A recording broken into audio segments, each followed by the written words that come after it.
महाराष्ट्रातील ऊस उत्पादक शेतकऱ्यांचे जानेवारीपासून ऊसाची बिलं ही साखर कारखान्यांनी दिलेली नाही. महाराष्ट्रातील 650 कोटी रुपयाची FRP या साखर कारखानदारांनी थकवलेली आहे. ती FRP ताबडतोबीनं द्यावी अशी मागणी आम्ही किसान सभा आणि ऊस उत्पादक शेतकऱ्यांच्या वतीनं करीत आहोत. आज महाराष्ट्रामध्ये एवढ्या मोठ्या प्रमाणात FRP थकवल्यामुळं आज शेतकरी मोठ्या प्रमाणामध्ये अडचणीत आलेला आहे.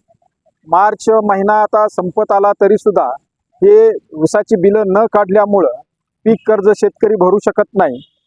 त्याचबरोबर शेतकऱ्यांना इतर खर्चासाठी, शेतीच्या खर्चासाठी पैसे मिळत नसल्यामुळं शेतकरी महाराष्ट्रामध्ये अडचणीत आलेला आपल्याला दिसून येतोय. या महाराष्ट्रामध्ये मराठवाडा या साखर कारखान्यांनी 25 थकवलेत, परंतु 24-25 सालची सुद्धा बिलं या महाराष्ट्रातल्या साखर कारखान्यांनी दिलेली नाहीत. सरकारनं ताबडतोबीने याच्यामध्ये हस्तक्षेप करावा. आयात आणि निर्यात धोरणाबद्दल काहीतरी निर्णय घ्यावा. निर्यातीच्या संदर्भामध्ये निर्णय घेऊन त्यांनी त्याच्यावर अनुदान द्यावं, पण शेतकऱ्याने या संकटामधून बाहेर काढावं अशा प्रकारची मागणी आम्ही किसान सभा आणि ऊस उत्पादक शेतकऱ्यांच्या वतीनं करीत आहोत.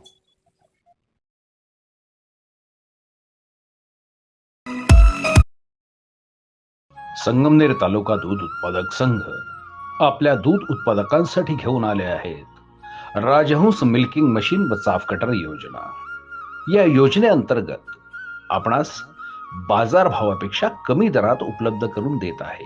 नामांकित कंपनीचे मिल्किंग मशीन व चाफ कटर सुलभ हप्त्यांमध्ये उपलब्ध केले आहे. तरी सर्व दूध उत्पादकांनी या योजनेचा लाभ घ्यावा. अधिक माहितीसाठी संपर्क करा संगमनेर तालुका सहकारी दूध संघ, पशुसंवर्धन विभाग, अमृतनगर, संगमनेर.